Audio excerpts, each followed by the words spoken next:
Don't even think about running. The whisper was a ghost, a thread of sound in the thunderous silence of the bank lobby. Sophia Lel froze, every muscle in her body screaming to sprint for the exit she had spotted just seconds before. The glass doors seemed a lifetime away, a shimmering portal to a world that no longer existed. She was on the floor, the cold marble pressing into the silk of her blouse, the air thick with the smell of fear and disinfectant. She turned her head just a fraction of an inch. The man lying beside her was the janitor. She'd seen him 100 times in this very bank, a phantom with a cart and a mop. Now his face was inches from hers, his eyes dark and intense. His deep brown skin provided a stark contrast to the pale marble floor. "They'll shoot you before you take a second step," he breathed, his voice barely disturbing the air. His janitor's uniform was dusty, but his gaze was clean, sharp, and utterly devoid of panic. It was that calm that terrified her more than the shouting men with assault rifles. "Who are you?" she mouthed, her own voice stolen by terror. "Someone telling you to stay alive. Keep your head down." There were 7 of them, dressed in black tactical gear, masks hiding their faces. They moved with a chilling, fluid grace that spoke not of desperation, but of endless rehearsal. 1 stood guard at the doors, 2 swept the upper mezzanine, and the other 4 controlled the main floor. They didn't scream for everyone to get down. They directed them with sharp, precise hand signals like sheepdogs herding a panicked flock. Sophia, CEO of Lowell Industries, was used to being in command. Lying helpless on the floor was a dizzying, infuriating new sensation. The man beside her, Darius, his name tag read, shifted slightly. "See the one in the corner?" he whispered, his eyes flicking toward a man holding a rifle, his posture relaxed but ready. "Look at his finger. It's outside the trigger guard. He's not a strung-out junkie. He's a soldier. They all are." Sophia followed his gaze. He was right. There was no nervous twitching, no wasted motion. It was a hostile takeover executed with the precision of a corporate merger. Her mind raced. This wasn't random. It couldn't be. "And him," Darius added, his chin tilting toward the line of bank employees forced to lie with the customers. One of the tellers, a young man named Colin, was staring straight ahead, his breathing even, his hands resting calmly behind his head. The woman next to him was sobbing uncontrollably. Colin looked bored. "He's with them," Darius stated, not as a guess, but as a fact. "He hasn't looked at the guns once. He's been watching us." A cold dread, deeper than the fear of the guns, washed over Sophia. An inside man, a professional team. Darius's quiet observations were painting a picture she didn't want to see. This wasn't just a robbery, it was an operation. The leader of the crew, a broad-shouldered man with a voice like gravel, grabbed the bank manager by his collar. "The vault! Now!" He dragged the trembling manager toward the massive circular door at the back of the lobby. It was all for show, Sophia realized. A perfect, bloody piece of theater. The robbers made a great display of forcing the manager through the security protocols, shouting about the money. 2 of them followed, carrying large duffel bags. They were playing the part of common bank robbers flawlessly, creating a narrative for the police, for the media, a simple, violent smash and grab. But while the main group was occupied with the vault, the insider, Colin, caught the leader's eye. A subtle nod was exchanged.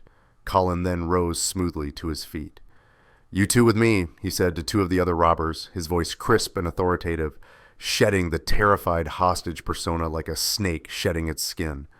Sophia's heart hammered against her ribs. They moved not toward the main vault, but to a smaller, reinforced door marked private securities. This was it, the real reason they were here. Darius's hand brushed her arm, a silent command to stay still. "Don't watch them," he breathed. "Look at the floor. Be small. Be nothing." She obeyed, pressing her cheek against the cold marble, the sounds of the heist echoing around her, the clank of metal, the whirring of the vault's tumblers, the rustle of cash being thrown into bags. It was all a distraction. She knew what was in that room, her life's work, the only existing prototype of the Helios chip, a piece of technology so revolutionary it would make her company a global titan, or in the wrong hands, a global threat. And the only person who knew its true potential, the only person ruthless enough to stage something like this, was her rival, Leland Crew. The leader of the crew emerged from the vault, his men hauling bags bulging with cash. He walked slowly along the line of hostages, his boots clicking on the marble. He was projecting dominance, ensuring compliance. He stopped, his shadow falling over Sophia. She could feel his gaze on her, a physical weight. He knew exactly who she was. He leaned down, his voice a low growl meant only for her. "Your board sends its regards." He straightened up and bellowed to his team. "We're out. Go, go, go." The men began to move toward the doors in a disciplined retreat, a whirlwind of black gear and stolen money. This was it, the moment of escape, the moment the violence could either end or escalate into something worse. Sophia held her breath, praying they would just leave. But they didn't. Not all of them. 6 of the robbers backed out of the main doors, maintaining a perfect perimeter, their weapons scanning the street. The 7th, a wiry man with twitchy eyes, lagged behind. His gaze fell on Sophia, and a greedy, opportunistic glint appeared in his eyes. In the calculus of their escape, a high-profile CEO would be the ultimate insurance policy. He broke formation, lunging toward her. "You're coming with us," he snarled, his hand reaching for her arm. A gasp went through the remaining hostages. Sophia's blood ran cold. But before the man's fingers could even brush her sleeve, Darius moved. It wasn't a fight. It was a physics lesson. From his position on the floor, Darius uncoiled like a spring-loaded trap. In a single fluid motion, he drove his elbow into the back of the robber's knee, buckling the leg instantly. As the man fell forward with a grunt of pain, Darius was already on his feet, one hand clamping down on the man's wrist, twisting it at an unnatural angle. The assault rifle clattered to the marble floor, his other hand chopped down on the man's neck, just below the ear. The robber went limp, his eyes rolling back as he crumpled into an unconscious heap. The entire sequence took less than 3 seconds. The lobby erupted. A few hostages screamed, others scrambled away from the sudden violence. From the doorway, the leader of the crew, let out a string of curses, his head snapping back toward the scene. He raised his rifle, aiming directly at Darius. For a heartbeat, the world stopped. Sophia stared down the barrel of the gun, convinced they were both about to die, but the leader didn't shoot. Sirens were screaming in the distance now, sharp and getting closer. A clean escape was turning messy. He made a decision. "Grab him! Leave her! Go!" he roared. 2 of his men rushed back in, firing a volley of shots into the ceiling, the sound deafening in the enclosed space. Plaster rained down. Under the cover of the noise and panic, they hauled their unconscious comrade to his feet and dragged him out of the door. The leader held his aim on Darius for a second longer, his eyes behind the mask burning with a cold, hateful promise. Then he too was gone. The glass doors swung shut. Silence descended, broken only by the whimpers of the hostages and the approaching sirens. Sophia was still on the floor, her mind struggling to process what had just happened. She stared at the spot where the robber had fallen, then at Darius. He stood over the dropped rifle, his chest rising and falling in a steady, controlled rhythm. He wasn't even breathing hard. The sudden, raw display of martial skill from a black man in a janitor's uniform was a shock. He was no janitor. He was a weapon. The spell broke. People started to sit up, their movements jerky, their faces a mixture of relief and disbelief. Darius nudged the rifle with his foot, pushing it away. He then turned and offered Sophia a hand. His dark brown palm was rough, calloused, and steady. She took it and he pulled her to her feet as if she weighed nothing. "Are you all right?" he asked, his voice back to a low, even tone. I think so," she stammered, her gaze fixed on his face. How did you... "Instinct," he said, cutting her off. He was already scanning the room, his eyes cataloging every detail, every exit, every potential threat. The sirens were almost on top of them. Red and blue lights began to flash through the bank's tall windows. "I have to go," he said abruptly. "Go. But the police, they'll want to talk to you. You're a hero." A humorless smile touched his lips. "I'm not a hero. I'm a father, and my daughter is waiting for me." He started moving toward a service door behind the teller counters, a door Sophia never even knew existed. "Wait," she called after him, her voice trembling. He knew my name, their leader. He said, the board sends its regards. This was about my company. They took my prototype. Darius paused at the door, his back to her. "Then this is just the beginning," he said, his voice grim. "They'll come for you to make sure you can't talk." And now he glanced back at her, his dark eyes holding a flicker of something that looked like regret. "Now they'll come for me too." Before she could respond, he slipped through the service door and was gone. Moments later, the police swarmed in, their weapons drawn, shouting commands. The scene dissolved into a controlled chaos of paramedics, detectives, and forensics teams. Sophia found herself wrapped in a coarse blanket, a cup of lukewarm tea trembling in her hands as she gave her statement to a weary-looking detective named Miller. She told him everything: the military precision of the crew, the calm insider at the teller station, the specific targeting of her security box, the leader's chilling message, and she told him about the janitor. Miller listened with a patient, practiced expression, nodding as he took notes, but she could see the skepticism in his eyes. "Ma'am," he said, his voice gentle but firm, "you've been through a severe trauma. It's common for the mind to try and make sense of things, to see patterns. But what we have here is a straightforward, if very well organized, bank robbery. They hit the main vault hard. We have eyewitnesses, shell casings, the works. It'll be the top story on the news tonight." "But the janitor," she insisted, "he took one of them down. He saved my life." "We're trying to locate the employee now, Darius King. He seems to have left the scene. Honestly, in these situations, some people just panic and run. We'll find him." He patted her shoulder. "You're safe now, Miss Lel. Why don't you let one of my officers drive you home? We can talk more tomorrow when you've had some rest." His words were meant to be comforting, but they landed like stones. He didn't believe her. To him, she was just another hysterical victim. He saw a bank robbery. She saw the opening move in a war.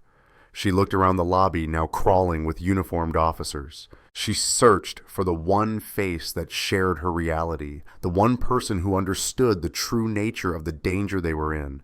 But there was only an abandoned mop and bucket near the wall, and a faint, clean scent of disinfectant. Darius King was gone, and Sophia Lel had never felt so alone. The service door opened into a grimy back alley that smelled of wet cardboard and old grease. Darius King didn't slow down. He melted into the afternoon shadows, moving with a purpose that had been dormant for 6 long years. Every step was deliberate, every glance a threat assessment. He scanned rooftops, doorways, the reflections in shop windows. A black man moving with his intensity in the affluent downtown of Atlanta was already an anomaly. Now he had to become a ghost. The instincts buried under years of pushing a mop and packing a school lunch were now screaming back to life. He was no longer just a janitor. He was prey. He took a winding, indirect route, boarding a bus for 3 stops, exiting through the back, then ducking into a subway station only to emerge 2 blocks away. It was a routine he hadn't practiced since his last tour, a dance of misdirection designed to shed a tail. He felt a grim certainty that he was being hunted. The look in the robbery leader's eyes had been a contract. An hour later, he stood across the street from the small 3-story apartment building he called home in Atlanta. He watched it for 15 minutes, hidden in the awning of a closed bookstore, searching for the telltale signs. A parked car with 2 men in it, a utility van that didn't belong, a figure watching from a window. He saw nothing out of the ordinary, but that meant little. The best hunters were the ones you never saw. He entered through the rear entrance, taking the stairs to the 2nd floor before putting his key in the lock of apartment 2B. He paused. He pulled a single strand of his own hair from his collar and looked at the nearly invisible spot on the door jamb where he had placed another one that morning. It was gone. His blood went cold. Someone had been inside his home. He drew a slow, silent breath, forcing the surge of adrenaline into a cold, sharp focus. He opened the door, not like a resident, but like an operator clearing a room. It swung inward to reveal the small, tidy living room. Everything looked normal. A stack of Amara's drawings was on the coffee table. Her worn teddy bear patches was propped on the sofa. To a normal person, nothing was amiss. But Darius saw the subtle disturbances. The corner of the rug was turned up by a fraction of an inch. A framed photo on the mantelpiece. A beautiful black family. Darius, his late wife Maria, their faces warm brown. Maria, with her hair in a cascade of tight curls, was angled slightly to the left. They hadn't been looking for something. They had been sending a message. "We know where you live. We can get to what you love." A wave of nausea and pure, unadulterated rage washed over him. He swept the small apartment in 30 seconds. No one was there. They were long gone. He walked into his daughter's room. It was pink and bright, a sanctuary of innocence. He knelt and looked under her bed. He gently lifted her pillow. They hadn't touched anything in here. It was a professional courtesy he didn't appreciate. His phone buzzed. It was Mrs. Gable from next door. "Darius, dear, Amara is getting restless. Are you on your way?" 5 minutes, he said, his voice impossibly steady. He had to act normal. For Amara, the world had to remain safe and predictable. Meanwhile, Sophia Lel was in her penthouse apartment, a glass box overlooking the city. A private security team now stood guard in her lobby, and her head of security, a former Secret Service agent named Frank, was outlining a new protocol. She wasn't listening. She was staring at her reflection in the floor-to-ceiling window, seeing the ghost of the bank leader's eyes staring back. "They're not after my money, Frank," she said, turning from the window. "They were after Helios. This was Leland Crew." Frank's expression was patient, the same one Detective Miller had used. "Sophia, Crew is a shark, but he's not a mercenary. We have no evidence linking him to this. The police are treating it as an armed robbery." "The police are wrong," she snapped, her voice echoing in the cavernous room. "And the one person who knows they're wrong is gone." She strode to her desk and pulled up her tablet. She wasn't helpless. She was the CEO of a billion-dollar tech company. "Get me the employee file for a Darius King. He works for the sanitation contractor A1 Janitorial Services. I want everything. His address, his next of kin, his service record, everything." "Sophia, what are you going to do?" "I'm going to find the only person I can trust in this city," she said, her fingers flying across the screen. An hour later, she had it. The address for Darius King, a grainy photo from his employee ID, a sparse file that listed one dependent, Amara King, age 9. There was no service record, no past employment history beyond the last 6 years with the cleaning company. He was a ghost before that. She looked at the address. It was in a quiet, working-class neighborhood across town, a world away from her penthouse. She knew what she had to do. Frank protested, insisting on sending a security detail. She refused. "These people are professionals, Frank. A security team will be a beacon. They'll see us coming a mile away." "I'm going alone." "That's insane." "No," she said, grabbing her car keys. "Trusting anyone else right now is what's insane." Darius had just finished telling Amara a bedtime story. He had checked the locks 3 times. He had wedged a chair under the doorknob. He was packing a small duffel bag in the dark of his living room, cash, a burner phone, a set of fake IDs he prayed he'd never have to use again, and a first aid kit. They couldn't stay here. He didn't know where they would go, but they had to disappear before morning. He looked over at the photo on the mantelpiece, the one the intruders had moved. It was his favorite picture of his wife smiling on a hiking trip just months before the crash. "I'll keep her safe, Maria," he promised silently. "I swear it." A soft knock came at the door. Darius froze, every muscle tensing. It wasn't the police. They would have announced themselves. It wasn't a neighbor at this hour. He grabbed the heaviest thing he could find, a cast iron skillet from the kitchen, and moved silently to the door, pressing his back against the wall. He held the skillet like a weapon. The knock came again, a little more insistent this time. He risked a glance through the peephole. His breath caught in his throat. Standing in the dimly lit hallway of his apartment building, looking completely out of place in her expensive coat, was Sophia Lel. Darius lowered the skillet, his mind racing. Her being here was a tactical impossibility. It meant she was either incredibly reckless or incredibly resourceful. He wasn't sure which was more dangerous. He unlatched the 3 deadbolts he had just secured and pulled the chair away from the door. He opened it just wide enough to slip through, closing it behind him so she couldn't see inside his apartment. He stood in the hallway, blocking the entrance, his body language a solid wall. "How did you find me?" he asked, his voice low and hard. Sophia wasn't intimidated. "I run a technology company, Mr. King. Finding an address is not a challenge. We need to talk." "There's nothing to talk about. You need to leave now. You being here puts my daughter in danger." "We're already in danger," she countered, her voice dropping to a near whisper, her eyes intense. "Both of us. The police think I'm crazy. They're calling it a simple robbery. They don't believe me about the inside man, about the team being professionals, about any of it. You're the only other person who saw what I saw." Darius's jaw tightened. Seeing it and doing something about it are 2 different things. My only job is to protect my daughter. That means disappearing, not getting tangled up with you. "And go where?" she challenged. "They're not just going to let you walk away, not after what you did. They know who you are, what you are, and they've been to my apartment." His dark brown hands tightened into fists, a barely contained tremor of rage passing through him. "My security chief found a listening device professionally installed." She took a step closer. "They're hunting us, Darius. And if we run separately, they'll pick us off one by one." As if on cue, the apartment door creaked open behind him. A small figure in pink pajamas stood there, rubbing her eyes, her teddy bear clutched in one hand. "Daddy, who's that?" "Amara." Darius's entire demeanor shifted. The hard edges of the soldier softened instantly into the protective warmth of a father. He turned and knelt, scooping her into his arms. "It's okay, sweet pea. Just a friend from work. Go back to bed." Amara's sleepy gaze fell on Sophia. Her eyes, wide and dark brown, just like her father's, blinked with curiosity. Sophia's breath caught. In the abstract, she knew he had a daughter, but seeing her, small and vulnerable, made the stakes of their situation terrifyingly real. This was the life he had been protecting. This was the heart he was shielding.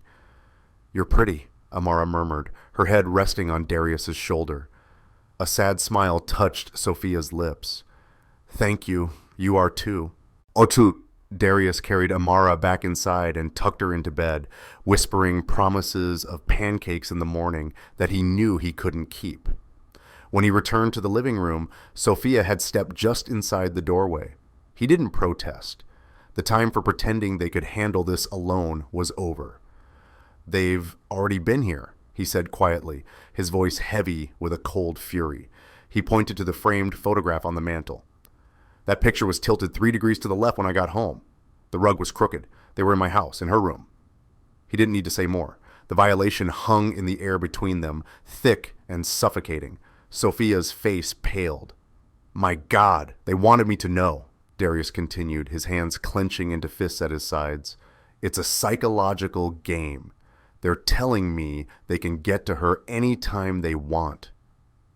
Sophia looked around the small, warm apartment, a home filled with love and crayon drawings, and felt a surge of anger so fierce it surprised her. Leland Crew wasn't just trying to destroy her company. He was willing to shatter this little girl's world to do it. "You're right," she said, her voice firm with newfound resolve. "We can't run separately. We have to fight back. And to do that, we need to stay alive. We can't stay here. And my penthouse is compromised." Darius nodded, his mind already shifting from defense to strategy. "We need a place that isn't connected to either of us. Somewhere with good sight lines, limited access, and no digital footprint." "I have a place," Sophia offered. "A family cabin. It's remote, up in the mountains. It's not in my name. It's owned by a trust my grandfather set up decades ago. It's completely off the grid." Darius considered it. Remote was good. Off-grid was better. "How many roads lead in?" "One, and it's a private road, gated." "Good. We'll go there for now." He grabbed the duffel bag he had been packing. "We leave in 5 minutes." He looked at her, his eyes assessing her expensive coat and high-heeled boots. You're going to have to lose those. She nodded without hesitation, a flicker of mutual respect passing between them. He saw her determination, her refusal to be a victim. She saw his focus, the calm competence of a man who knew exactly how to navigate a storm. While Darius woke a groggy Amara, bundling her into a coat over her pajamas, Sophia went to her car and returned with a pair of sneakers and a jacket from her gym bag. When she came back, Darius was standing by the door, holding his sleeping daughter in his arms. Amara's head was nestled in the crook of his neck, her small hand clutching his shirt. The image of his raw, protective strength struck Sophia with a profound intensity. This was a man who would burn down the world for his child, and right now she was inexplicably glad to be standing in his warmth. "Ready?" he asked. "Ready," she confirmed. They slipped out of the apartment. Two fugitives and an innocent child, leaving the lights on and the door unlocked to make it look like they were still there. They moved down the back staircase and out into the cold night air, the city lights painting a glittering, indifferent backdrop to their escape. They were no longer a CEO and a janitor. They were survivors, and their war against Leland crew had just begun. The city lights bled away behind them, replaced by the rhythmic sweep of headlights on dark, empty highways. Sophia drove, her knuckles white on the steering wheel. In the rearview mirror, she could see Amara, a small, still form buckled into the back seat, fast asleep, blissfully unaware that her world had been upended. Darius sat in the passenger seat, not relaxing for a moment. He was a study in controlled tension, his eyes constantly moving, checking mirrors, scanning the dark shapes of cars they passed. For nearly an hour they drove in a silence thick with unspoken questions. Finally, Sophia broke it. "Yeah, you never told me you were a soldier." His gaze didn't waver from the side mirror. "I'm not anymore." "But you were," she pressed gently. "Special forces, wasn't it? That takedown at the bank. That wasn't something you learned in a weekend self-defense class." He was quiet for a long moment, the only sound the hum of the tires on asphalt. "I was a lot of things a long time ago," he said finally, his voice flat. "When my wife died, I made a choice. I could either be a soldier or I could be a father. I couldn't be both." He turned his head to look at her, and in the dim dashboard light, she saw the profound exhaustion in his eyes. "I chose hers." The simple finality of his words hung in the air. She understood. Her own career had demanded sacrifices, relationships, a personal life, the chance at a family. She had chosen the boardroom. He had chosen his daughter. "Leland Crew," Darius said, changing the subject. "Tell me about him. Why does he want your prototype badly enough to kill for it?" Sophia took a deep breath. "Leland and I started at the same firm years ago. We were protégés of the same mentor. We were brilliant, competitive, maybe even friends once. But his ambition was different than mine. It was hollow. He didn't want to build things. He just wanted to win, no matter the cost. When our mentor retired, he expected to take over. Instead, the board chose me. He's never forgiven me for it. He started his own rival company, and he's been trying to tear down everything I've built ever since. The Helios chip. It's not just the next step in processing power. It's a quantum leap. It would make his entire company obsolete overnight. So, he hired a kill team to steal it," Darius concluded grimly. "It's not just about business." "It's personal with Leland," she said. "It always is." As she finished speaking, Darius stiffened. "Black sedan, 2 cars back, been with us for the last 10 miles. Sophia's eyes darted to the rearview mirror. A pair of headlights glowed ominously in the darkness. Her heart began to pound. "Are you sure?" "They're keeping perfect pace, not passing, not falling back. They're professionals." His voice was calm, but the command in it was absolute. "Take the next exit. Don't signal until the last second." The exit ramp was approaching fast. Sophia waited, her palms sweating on the wheel. "Now," Darius commanded. She wrenched the wheel, the high-end sedan responding instantly as she swerved onto the ramp, tires screeching in protest. A horn blared behind them. "Don't slow down," Darius ordered. "Run the stop sign at the bottom of the ramp and make a left. There's a side road a quarter-mile up on the right." "How do you know that?" "I've been studying the map since we left the city." She did as he said, her fear being overridden by a strange sense of trust in his commands. She blew through the stop sign, the car fishtailing slightly before she corrected. She saw the black sedan take the ramp behind them, its movements now aggressive, accelerating hard. They were no longer trying to be subtle. There, Darius pointed. That dirt road. She turned sharply, the car bouncing as it left the smooth pavement for a rutted, unlit track. Branches scraped against the windows. In the back, Amara stirred, murmuring in her sleep. "They're not following," Sophia said, her voice breathless as she glanced in the mirror. "They won't. This road isn't on their route. We'll loop back to the main highway in about 5 miles. They'll assume they lost us," Darius explained. He finally allowed himself to lean back in the seat, though his posture remained alert. He looked over at her. "You did good." The simple praise warmed her in the cold, dark car. "You're not so bad yourself, for a janitor." A genuine small smile touched his lips for the first time. "I have my moments." 2 hours later, they arrived. The cabin was exactly as Sophia had described it. A rustic A-frame structure made of dark wood nestled deep within a forest of towering pines. It was invisible from the main road, a hidden sanctuary. As they got out of the car, the air was crisp and cold, smelling of pine needles and damp earth. While Sophia unlocked the door, Darius did a slow, careful circle of the property, his eyes scanning the tree line, the shadows, the very ground itself. He was like a wolf testing the wind, and Sophia understood that this was a ritual he would perform every time. He returned as she was carrying a still sleeping Amara inside. "It's clean," he announced. The cabin was simple inside. A large stone fireplace dominated the main room, surrounded by comfortable, time-worn furniture. There was a small kitchen and 2 bedrooms upstairs. It was a place built for quiet reflection, not for hiding from killers. Sophia laid Amara down in one of the beds, pulling a thick quilt over her. She came back downstairs to find Darius standing on the front porch, staring out into the impenetrable darkness of the woods. The silence was absolute, a stark contrast to the ever-present hum of the city. "We're safe for tonight," he said without turning around. Sophia came to stand beside him, wrapping her arms around herself against the chill. The adrenaline of the chase was fading, leaving a bone-deep weariness in its place. "But what about tomorrow?" she asked, her voice barely a whisper. He turned to face her then, his expression serious in the pale moonlight. "Tomorrow," he said, "we stop running and we start fighting back." The sun rose, filtering through the tall pines and soft golden shafts. For the first time in what felt like a lifetime, Sophia woke not to the jarring alarm of her penthouse, but to the gentle sound of bird song. The air smelled of wood smoke and coffee. Drawn by the aroma, she came downstairs to a scene so disarmingly normal, it felt surreal.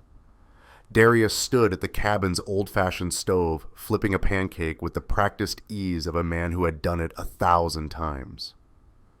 Amara sat at the rustic wooden table, crayons scattered around her, diligently focused on a drawing. She was humming a little tune. If you ignored the fact that they were fugitives hiding from a team of professional killers, it could have been any family on any given morning. "Morning," Darius said, not turning around. "There's coffee in the pot. Plates are in the cupboard." Amara looked up and beamed. "Daddy's making bear pancakes, see?" She held up her drawing. It was a picture of a lopsided bear holding a flower. "That's you," she told Sophia, pointing to the flower. Sophia felt an unfamiliar warmth spread through her chest. "It's beautiful, Amara. You're a wonderful artist."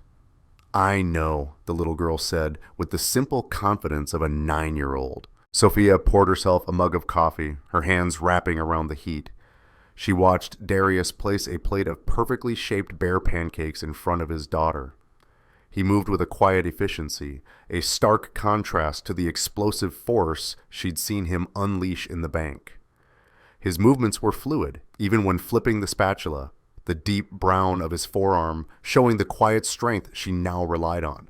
He was 2 different men, seamlessly integrated into one, the soldier and the father. After breakfast, while Amara was engrossed in a project to draw every animal in the forest, Darius and Sophia sat at the table with a map spread between them. The brief illusion of normalcy evaporated, replaced by the cold reality of their situation. "Crew won't stop," Sophia began, her voice low. "He can't. As long as we're alive, we're a threat to him. Hiding here buys us time, but that's all." Darius nodded, his finger tracing a route on the map. "So, we need leverage. Something to force him onto the defensive." "Proof," Sophia said. "Something that connects him directly to the heist. Something undeniable that I can take to someone higher up than the city police. The feds, maybe even the attorney general." "The men he hired won't talk," Darius stated. "Professionals don't. If they're caught, they have a story, and it won't include Leland Crew. Our weak link is the one who wasn't a professional soldier." "Colin," Sophia breathed. "The bank teller, the insider." "Exactly," Darius confirmed. "He's the bridge between Crew's world and theirs. If we can get to him, we can make him talk." "I can access the bank's employee database," Sophia offered, already thinking through the firewalls and encryption. "It's risky. My digital footprint is being monitored, but I have backdoors that not even my own IT department knows about. I can get his address, his financials, see who he's been talking to." Darius shook his head. "No, too risky. The moment you touch that server, an alarm will go off somewhere. Crew will know we're making a move. We have to do this the old way. Analog." He looked up from the map, his gaze locking with hers. "I'll go back." Sophia's heart skipped a beat. "Back to the city. Darius, that's a suicide mission. They're looking for you." "They're looking for a janitor who got lucky," he corrected. "They're not looking for me. Not the real me." His expression was grim. "I can move through that city in ways they won't anticipate. I'll find Colin's address, run surveillance, find the right time and place to approach him. I don't need a computer to find a man who's scared. And trust me, right now, Colin is the most scared man in that city. He's a loose end for them too." "It's too dangerous," she insisted, a knot of genuine fear tightening in her stomach. "Let me try my way first." "Your world has protocols and firewalls, Sophia," he said, his voice firm, but not unkind. "In my world, protocols get you killed. You have to be faster, quieter, and more ruthless than the man hunting you. Let me do this my way." They stared at each other across the table. Two commanders from different worlds, each convinced their strategy was superior, but in his steady, determined eyes, Sophia saw not recklessness, but a deep, pragmatic understanding of the enemy they faced. She was a master of the boardroom. He was a master of the battlefield. And right now, they were on a battlefield. She finally gave a slow, reluctant nod. "All right, your way. But what do I do?" "You stay here. You keep her safe," he said, his gaze flicking toward Amara. The weight of that command was heavier than any corporate mandate. That's the most important part of this entire operation. Nothing else matters if she isn't safe. A deep, unspoken understanding passed between them. This wasn't just about a prototype or a company anymore. It was about that little girl humming in the corner. It was about their survival. Darius stood up and began to gather a few supplies. A water bottle, a small knife, a compass. He was preparing to walk back into the lion's den. Sophia watched him, an ache in her chest. She had commanded armies of employees and managed billion-dollar assets, but she had never felt so powerless or so reliant on a single person. He was ready to leave. He walked over to Amara and kissed the top of her head. "I have to go run an errand, Sweet Pea. You stay with Sophia, okay? You'll be good for her." "Okay, Daddy," Amara said without looking up from her drawing. "Be safe always." He walked to the door and paused, looking back at Sophia. "Lock this door behind me. Don't open it for anyone but me. I'll have a signal." "What's the signal?" she asked. He hesitated for a fraction of a second. "I'll knock 3 times. Pause, then twice more, like a heartbeat." She nodded, memorizing it. He gave her one last look, a look that conveyed the immense trust he was placing in her. Then he slipped out the door and vanished into the silent, waiting woods. The moment the cabin door clicked shut, the silence Darius left behind became a living entity. It pressed in on Sophia, amplifying every creak of the floorboards, every rustle of leaves outside. She was the CEO of a multi-billion-dollar corporation, a woman who commanded boardrooms and navigated complex international markets with icy precision. Now she was armed with a secret knock and tasked with protecting a 9-year-old girl from an enemy she couldn't see. She had never felt so utterly out of her depth. She locked the door, her hand trembling slightly, and engaged the heavy deadbolt. She checked every window, ensuring the latches were secure. Her world had shrunk to the 4 walls of this rustic cabin. "Are you scared?" Sophia turned. Amara was standing in the middle of the room, her head tilted, her large, perceptive eyes studying Sophia's face. The question was so direct, so simple, that it disarmed her completely. "A little," Sophia admitted, the honesty surprising her. "But your dad is very brave. He's gone to fix the problem." "He's always brave," Amara said, as if stating a fact of nature, like the sky being blue. "But sometimes he gets sad eyes, especially when he looks at the picture of my mommy."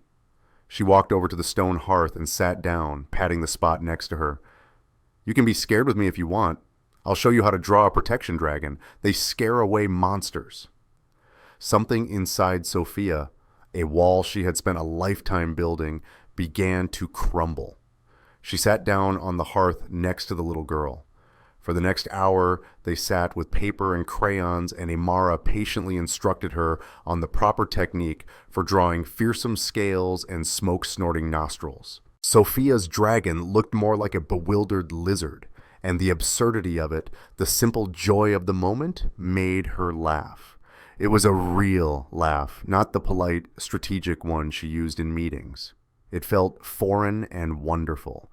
She was starting to understand the choice Darius had made.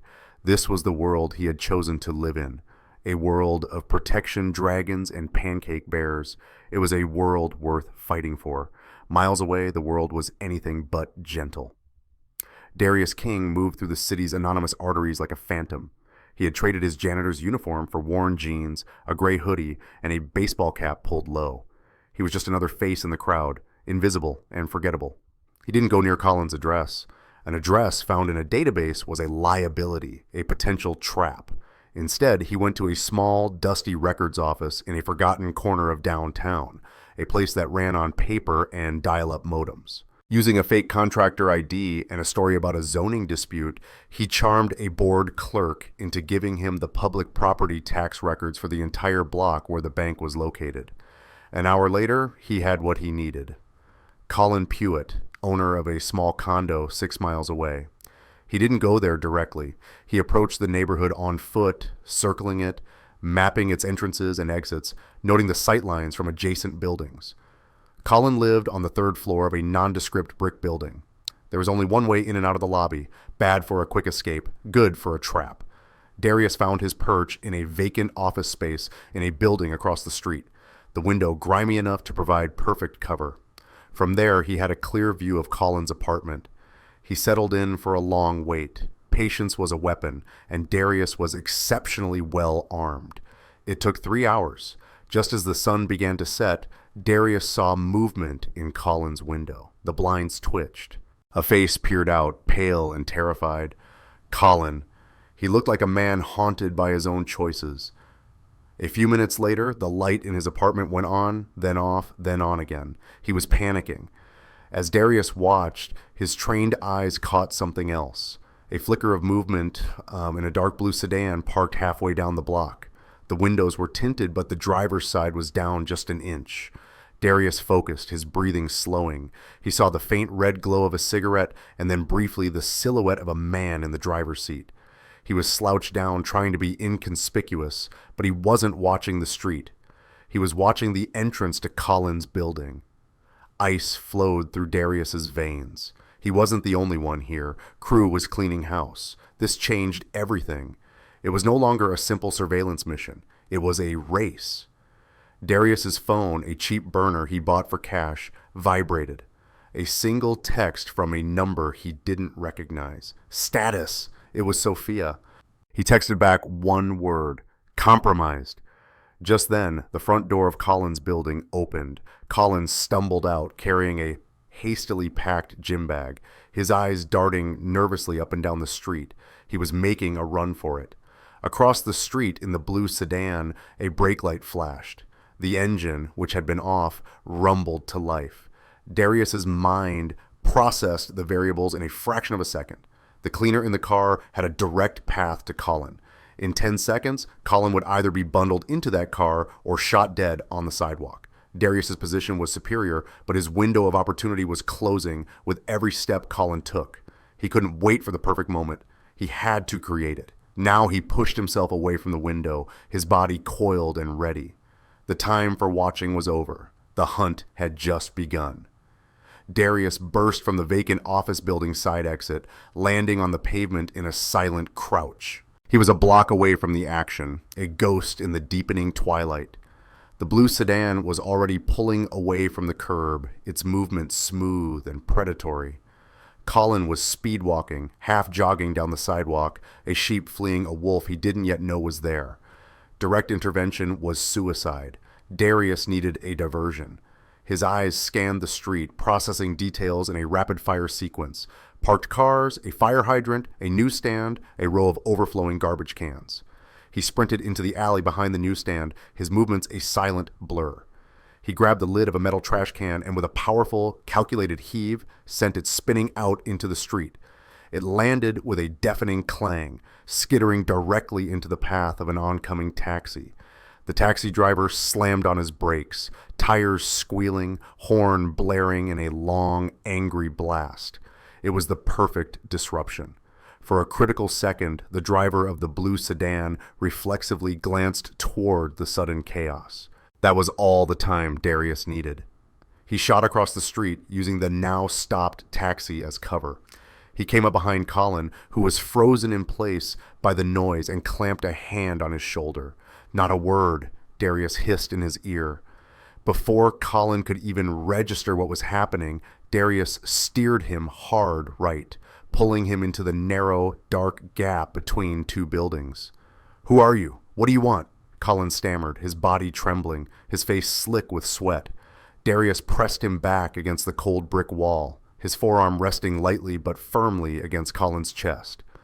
"I'm the guy who just saved your life. Now you're going to be quiet and you're going to listen. The man in the blue car, he's not your ride. He's your undertaker." Colin's eyes widened in disbelief. "What? No. He's my contact. He's here for the final payment." "Is that what he told you?" Darius's voice was laced with cold pity. "They're not paying you, Colin. They're erasing you. You're a loose end. The only thing connecting them to the bank. I saw you inside. I saw you give the signals." The color drained from Colin's face as the truth of Darius's words hit him. He had been a fool, a disposable pawn. His shoulders slumped in defeat. "Oh God, what am I going to do?" "You're going to tell me everything," Darius said, his tone leaving no room for negotiation. "Who is your contact? Where were you supposed to meet him?" "I don't know his name," Colin blurted out, his voice cracking. "I swear I was just supposed to get in the car. He was going to take me to a warehouse by the docks to get the money and a new passport." "Which warehouse?" "Pier 4, the old Kittering warehouse. He told me to be there at 10 tonight if the pickup went wrong." The sound of a car door slamming shut in the street made them both freeze. The cleaner was out of the car. He was starting his search. "We have to move now," Darius said, grabbing Colin by the arm. He pulled him deeper into the alley. "We're not going out the way we came in." He led the terrified teller through a maze of back alleys and service corridors, moving with a confidence that defied the darkness. Every sound was a potential threat, every shadow a possible enemy. Colin stumbled along behind him, a whimpering, clumsy liability that Darius had to drag towards safety. They finally found refuge in the loading dock of a closed restaurant, hidden behind a large, foul-smelling dumpster. Darius pulled out his burner phone. His fingers flew, typing a short, encrypted message to Sophia. "Asset secured. He's a liability. Cleaner is active in the area. Need extraction. Pier 4, Kittering warehouse. 1 hour approach from the south." He hit send. Now it was out of his hands. He had done his part. The rest depended on her. At the cabin, the text alert buzzed, startling Sophia from the night's quiet. She read the message once, then twice, her mind racing. Asset secured. He had Colin. Cleaner is active. He was in immediate danger, need extraction. The words were a command, a plea, and a profound statement of trust. He wasn't asking her to call for help. He was asking her to be the help. He was trusting her to come for him, to be his cavalry. He was trusting her with his life, just as he had trusted her with his daughter. She looked over at Amara, who had fallen asleep on the couch, her drawing of the protection dragon resting on her chest. Fear, cold and sharp, tried to paralyze her. Leaving the safety of this cabin, taking this child with her, and driving toward a dark pier where a killer was on the loose was insane. It was the opposite of everything a rational person would do. But then she thought of Darius out there in the dark, fighting for them. He was trusting her. A warm wave of resolve washed away the cold fear. She would not let him down. She gently woke Amara. "Hey, sleepyhead," she whispered, her voice much calmer than she felt. "Time for one more car ride, a little adventure." Amara rubbed her eyes. "Are we going to get Daddy?" "Yes, sweetie," Sophia said, her heart aching with the simple hope in the girl's voice. "That's exactly what we're going to do." She bundled Amara into the car, tucking a blanket around her in the back seat. She took a deep breath, started the engine, and pulled the car onto the dark, winding road that led away from the cabin. Her headlights cut a lonely path through the forest. She was no longer hiding. She was no longer a victim. She was a partner, and she was driving into the heart of the storm. The car's navigation system, a calm, disembodied voice, announced she was nearing the destination. Sophia killed the lights and the audio, plunging the car into silence and near total darkness. She was driving through a graveyard of industry. Rusting warehouses loomed like sleeping giants, their windows dark and broken. The air, thick with the damp, salty tang of the harbor, felt heavy and ancient. She followed Darius's instructions precisely, approaching the massive skeletal frame of the Kittering warehouse. From the south, down a narrow, potholed service road, she stopped the car in the deep shadow cast by a derelict grain silo, just as he'd told her. She cut the engine. The silence that followed was absolute. In the back, Amara was a quiet, sleeping lump under a blanket. Sophia's heart hammered a frantic rhythm against her ribs. Every shadow seemed to writhe. Every gust of wind sounded like a footstep. Minutes stretched into an eternity. She was just about to reach for the burner phone when a shape detached itself from the deeper darkness of a loading bay. It was Darius. He moved with a liquid grace, pulling a stumbling, terrified Colin behind him. She unlocked the doors. Darius opened the back and practically shoved Colin inside, who scrambled into the far seat, trying to make himself as small as possible. "Stay down and stay quiet," Darius commanded. He then slid into the passenger seat beside Sophia. "Go," he said, his voice a low, urgent command. Sophia didn't hesitate. She started the engine, the sound roaring to life in the stillness. She flicked on the headlights and slammed the car into drive. But as her beams cut through the night, they illuminated a nightmare. A dark blue sedan, the same one from the city, was blocking the narrow road ahead, its engine rumbling, its own headlights blazing, trapping them in a blinding glare. Two men got out. They were dressed in black, their faces grim, and they held silenced pistols pointed directly at the windshield. "Lock the doors," Darius said, his voice deadly calm. "Do not get out of this car no matter what happens. Do you understand me, Sophia?" She nodded, her throat too tight to speak. "Good," he said. He gave her one quick, intense look, a look that said 1,000 things. Then he opened his door and stepped out into the light. He raised his hands slowly, showing they were empty. "Let them go," Darius said, his voice carrying easily in the quiet night. "Your business is with me." The lead cleaner, the man Darius had seen in the car, gave a thin, cruel smile.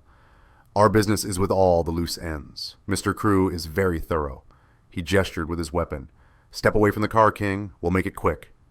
Darius took a slow step to the side, drawing their attention, positioning himself so the car was no longer in their direct line of fire. It was the only advantage he could give Sophia and the others. The second man began to circle around trying to get a flanking position. It was a classic pincer move, a fatal mistake. The moment the second man's line of sight was broken by a stack of rusting barrels, Darius moved. He dropped, kicking out and sweeping the lid cleaner's feet from under him. As the man hit the ground, Darius was already on him, his hand striking the man's wrist, sending his pistol skittering away into the darkness. A sharp, precise blow to the temple, and the cleaner went still. The second man, realizing his mistake, turned and fired. The shot was wild, the silenced puff followed by the ping of a ricochet off a metal container. Darius was already rolling behind the barrels, using the environment as both cover and a weapon. He came up on the other side, silent as a wraith. The gunman was looking for him in the wrong place. Darius didn't give him time to adjust. He slammed into him from behind, driving him face first into the corrugated steel wall of a warehouse. The gun fired once more, harmlessly into the air before Darius disarmed him and delivered a final incapacitating blow. It was over in less than 20 seconds. Darius stood in the sudden silence, breathing heavily, his body bruised but whole. He looked back at the car. The headlights were still blazing.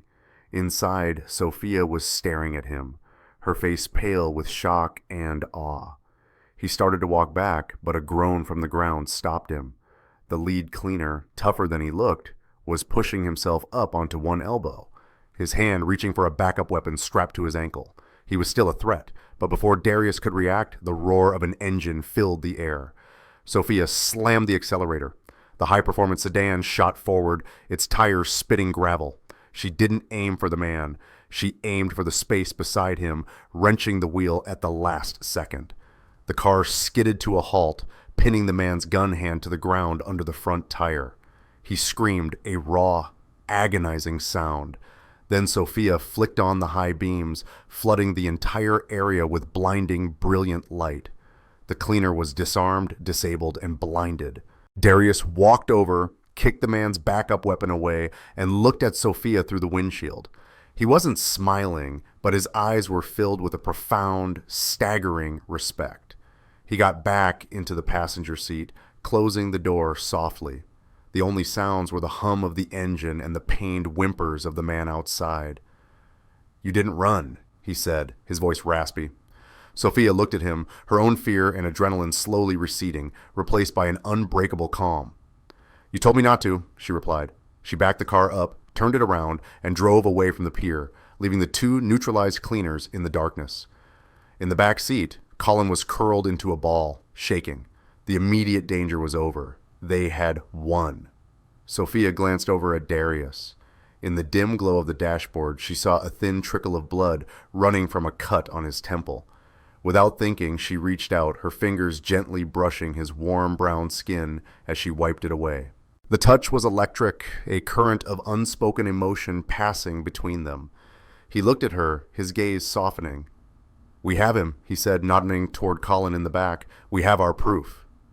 Sophia's hand lingered on his cheek for a moment longer. "No," she whispered, her eyes holding his. "We have us." They drove away from the harbor, leaving the groans of the cleaners to fade into the night. The adrenaline began to recede, replaced by a strange, hyper-aware calm. In the back seat, Colin was sobbing quietly, a broken man who had just seen the violent reality behind his choices. "Pull over here," Darius said, his voice low. Sophia steered the car into a deserted, alight parking lot under the orange glow of a single street lamp. Darius turned in his seat, his gaze pinning Colin to the door. "Tell us," Darius said, his tone leaving no room for refusal. "Tell us everything from the beginning, the name of your contact, how they paid you, every detail." With the raw terror of the fight still fresh in his mind, Colin's story came spilling out. He spoke of encrypted emails, of cash drops, of a man he only knew as the shepherd who gave him his orders. He confessed that the shepherd was Leland Cruz's head of security. He described the warehouse meeting that was supposed to be his final payday. As he spoke, Sophia recorded his every word on her phone. It was the last nail in Leland Cruz's coffin. When he was finished, a fragile dawn was beginning to break, painting the eastern sky in shades of gray and lavender. The city was waking up, oblivious to the war that had been fought in its shadows. "I have a contact," Sophia said, her voice firm with a renewed sense of purpose. "The deputy director of the FBI's regional office. She owes my family a favor. It's time to call it in." The meeting took place not in an office, but on a moving ferry, the gray waters of the bay churning below them. Deputy Director Reynolds was a sharp, no-nonsense woman who listened to Sophia's story and Colin's recorded confession without interruption. She looked from the powerful CEO to the quiet, intense man standing beside her, a man who clearly did not belong in Sophia's world, yet stood as if he were its guardian. "The men at the pier have been picked up," Reynolds confirmed. "Ex-Special Operations, dishonorably discharged, currently employed by a private security firm wholly owned by a shell corporation that traces back to Leland Crew. This confession from your teller connects the dots. We have enough to move on him." She looked at Sophia. "Mr. Crew is unveiling your stolen technology at the Global Tech Summit tonight. He's arrogant. He feels untouchable. Let's use that." That evening, the grand ballroom of the city's top hotel was filled with reporters, investors, and tech luminaries. On stage, under a massive screen bearing his company's logo, stood Leland Crew. He was at the pinnacle of his triumph, a king addressing his court. "Today we redefine the future," he proclaimed, his voice booming through the speakers. He held up a small, gleaming microchip. "With this, the Helios chip, we will usher in a new era."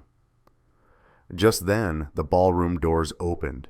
A murmur went through the crowd as Sophia Lel, a woman everyone believed was in seclusion after her recent trauma, walked in. She looked radiant and utterly unshakable. Her eyes met Crew's across the room, and for the first time, she saw a flicker of panic in his confident gaze. He faltered for a moment, then sneered, "Sophia, I'm so glad you could join us to witness the dawn of a new age." "I wouldn't miss it, Leland," she said, her voice calm as she walked toward the stage, "especially since you'll be experiencing a new age of your own." On that cue, Deputy Director Reynolds and a team of plainclothes FBI agents emerged from the wings of the stage. "Leland Crew," Reynolds announced, her voice cutting through the stunned silence. "You are under arrest for corporate espionage, conspiracy, and attempted murder." Crew's face contorted in a mask of rage and disbelief as the agents cuffed him on stage, the stolen chip falling from his limp fingers. The room erupted in a flash of cameras. The public humiliation absolute and complete. Sophia didn't stay to watch. She turned and walked out, meeting Darius, who was waiting for her just outside the doors. He simply held out his hand and she took it. 6 months later, the world felt new. Leland Crew had been convicted on all counts, his empire crumbling to dust. The Helios chip was back where it belonged. But the real change was in a sun-drenched backyard in a quiet, tree-lined suburb. Darius, now the head of security for Lowell Industries, was flipping burgers on a grill. He wore a simple t-shirt and jeans, a smile on his face. Amara was chasing a giggling puppy across the lawn, and Sophia, dressed not in a power suit, but in a simple summer dress, was setting a picnic table. This was their new home. Not her penthouse, not his apartment, but theirs.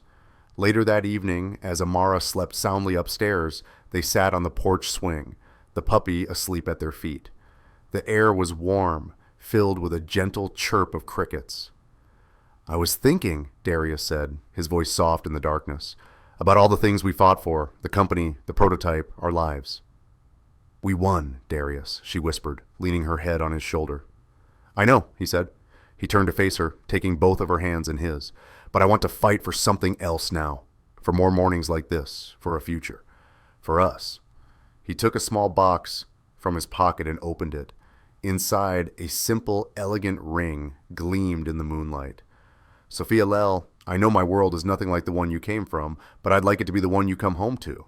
Will you marry me?" Tears of pure, unadulterated joy welled in her eyes. "Yes," she breathed. "Oh, yes." Their wedding was a small affair, held in the backyard of the home they had built together. Amara, as the flower girl and chief puppy wrangler, nearly stole the show. Standing under an arch of white roses, they exchanged their vows. They weren't a CEO and an ex-soldier. They were just Sophia and Darius, two survivors who had found in each other not just a safe harbor, but a home. They had been brought together by violence and fear. But they had chosen to build a life on a foundation, of something much stronger. Love, trust, and the promise of 1,000 pancake bear mornings to come. Thank you for letting me share that story with you. I'm always curious. After the silence settles, what's the one thought or feeling that's staying with you? There's no right or wrong answer. Of course, I just find that sharing those little echoes is what makes these stories truly come alive. Feel free to leave your thought in the comments below. And if you'd like to explore more worlds like this one together, make sure you're subscribed with the notification bell turned on. There are so many more journeys to take. For now, thank you for your time and your imagination. It means the world.